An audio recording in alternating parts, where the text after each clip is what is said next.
Hi, it's George Anderson back here again from intelligentrunning.com, and I'm joined again by Warren Pohl from 33shake.com. And hello again, Warren. Good to see you back. Again, George. It's been about at least 5 minutes since I last spoke to you, but Five or six. It maybe feels six. Like that. Yeah, that's a fascinating maltodextrin discussion. But we're back now. We're going to be talking about fat burning. Which is something that a lot of people, for some strange reason, are really interested in. And for many reasons, that's why people get into running in the first place. But it doesn't always work out that you start running and all of a sudden you get shredded. So what we're gonna talk about, hopefully, in the next 10 minutes or so, is this kind of famed fat burning zone. What it is, why people should give a monkeys about this particular subject. And then most importantly, which we'll get to right at the end, we're going to talk about how can people improve their fat burning potential and performance when they're running.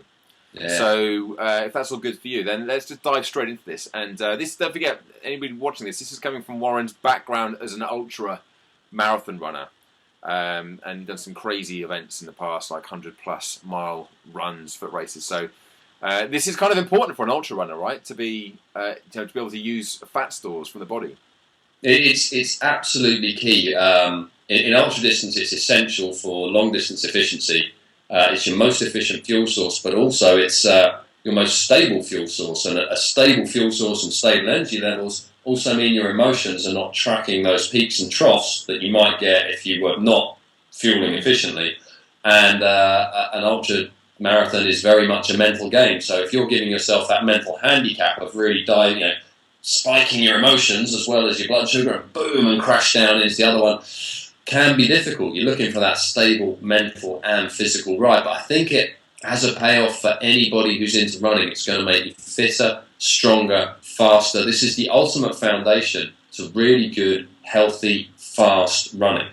Now, when I was back in the day, when I was a gym instructor and personal trainer, and I was working in a gym, and most gyms will have treadmills, and most treadmills will have some reference to like a little chart on the corner of the treadmill saying fat burning zone, and then cardio training zone, or words to that effect.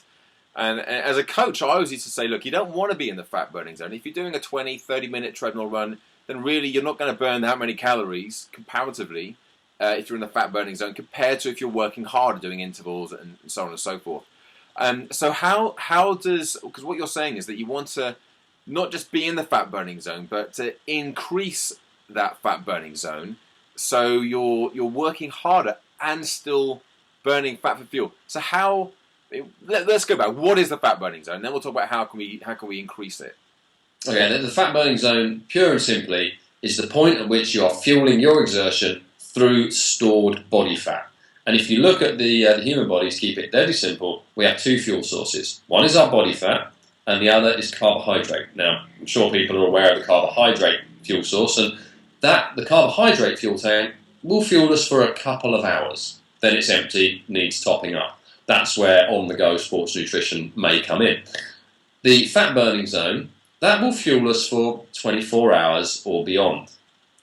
Okay, so which ones do you want to prioritise for your long-distance event? Do you want to either be stuck in that tiny little fuel tank of carbs and spiking and peaking and troughing your blood sugar and your energy and your mood, or do you want to be having a nice, stable ride, burning that fat? The simple thing is, though, like we said, your fat-burning zone exists roughly below 70% of maximum effort. But if you exercise in short bursts, if you eat a high-sugar, high-processed diet, then all of those things, also if you have stress, if you're sedentary quite a lot of the time, that's basically modern living and modern eating, your ability to burn fat will decrease.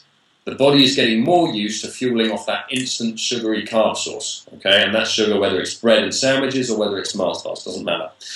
So what you want to do is try and turn that around. Imagine instead of, you're running for half an hour and you feel hungry, even at 70% of maximum effort, imagine if you could run for 5 hours at 80% and not need a thing to eat. Now, the best thing is that's completely achievable, and all you've got to do is work on your training and diet to do it.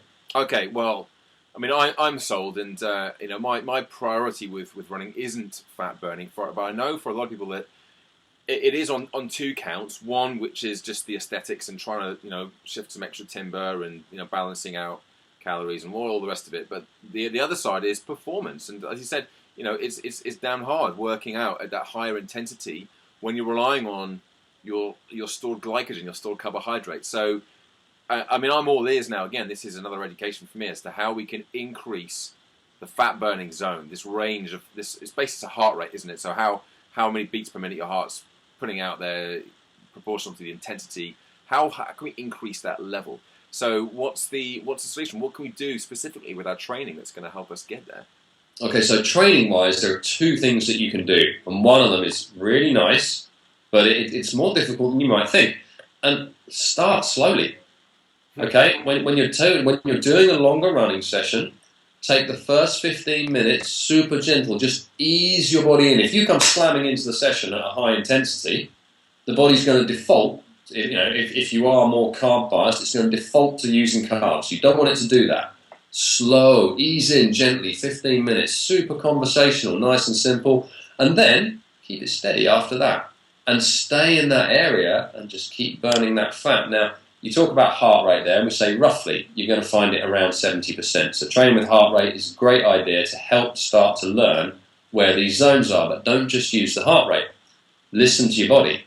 And in that 70% zone where you're burning fat, you will be able to absorb your surroundings. So, a dog goes running past, you'll notice it. You're going to see the trees, you're going to be aware of where you are, the weather, you might be thinking about other stuff. If you're running with someone, you can have a conversation.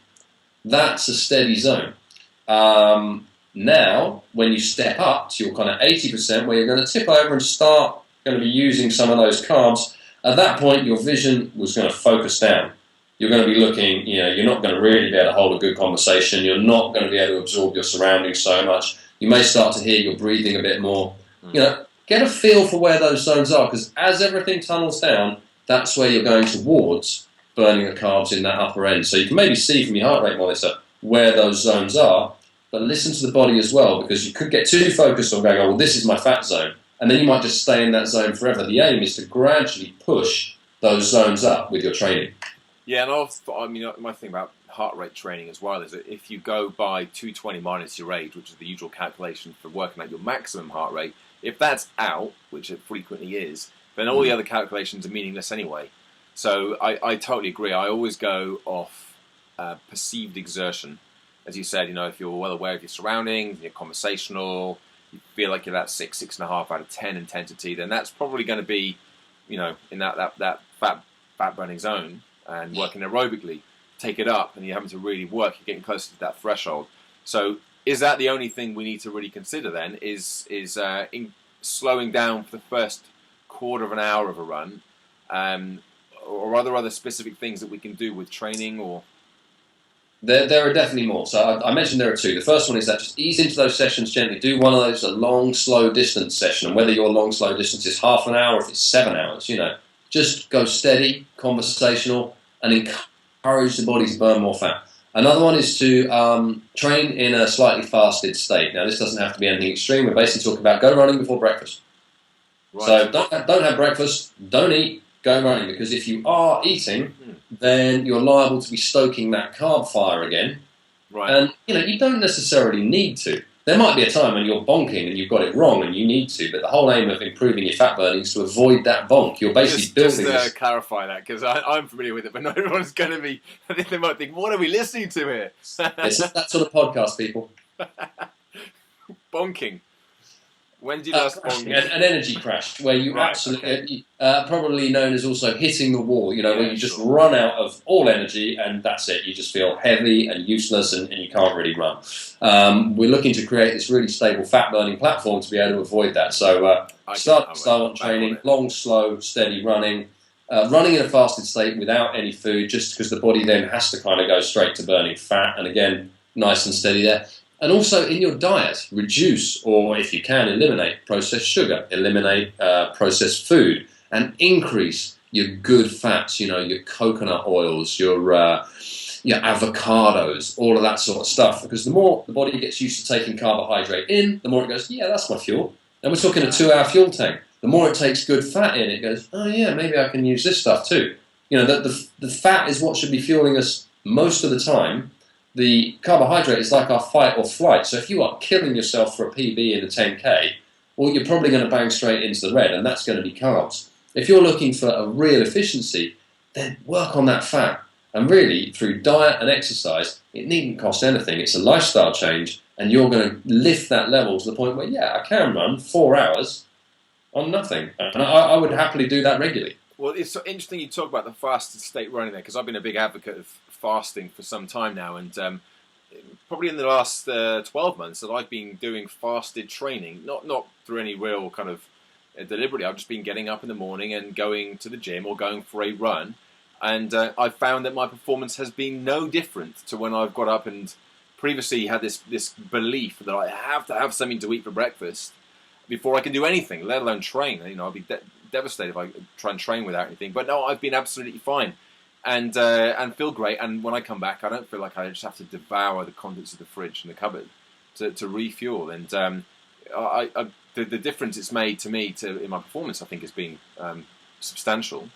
And go on, sorry. Well, I was going to say, I think it's something that people, going back to what we said in the last interview, we're an experiment of one. You just have to try these things, and just because you haven't done it before and you believe that you have to have breakfast before you do anything, doesn't mean that's necessarily the case. If you do it and you feel rubbish, and you feel lightheaded and woozy and no energy, then it might be just that one time. You might want to try that again. But if it happens again, then fine. At least you gave it a shot. But I definitely think that's one strategy that's worth opening your mind to, especially if the payoff is an improvement in your fat burning potential.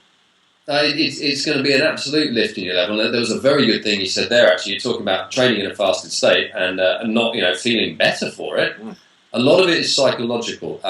Due to the marketing of sports nutrition products, the idea that you've got to keep that carb source topped up, you've got to fuel on this, you've got to eat before you start. I mean, ridiculous. Eat sugar before you start. You're going to, by ingesting processed carbs, you're going to reduce your ability to take fat as a fuel source. So you're already putting a handbrake on. There's a whole other discussion in that. But studies have been done on athletes and testing their blood sugar levels, and where they feel, people who are habitually using sports nutrition products, when they feel they would need something, actually the blood sugar level is not in a critical zone. It's become a habit. And so what can be done is just by gently, if you feel like you're tipping into that zone and you're on a long run, you're getting a bit knackered, and this is very appropriate to ultras, but works for everybody else. Back off a fraction, go back into your comfortable conversational pace, give it half an hour, and you will probably find you don't need anything to eat at all. Yeah. That is working on your efficiency rather than dampening it. Yeah. Okay, well, that's, again, fascinating topic of conversation there, and hopefully of interest to a lot of people who have been watching this video today. So thanks for your time, Warren. You're a fountain of knowledge on this particular subject, so thanks for sharing that with us. And I'll be putting up a link to your site, 33shake.com, anyway, because like I said, I'll be trying out the gels, the energy gels, the chia energy gels this Sunday at the Oxford Half Marathon. So I'm looking forward to refueling on the run with no maltodextrin or sugars or anything like that. It's going to be a new thing for me. So I look forward to that, and I'll give you a report back as to how that goes. Look forward to hearing it, and as ever, very good catching up. You too, Warren. Take care, mate. Bye for now. Right.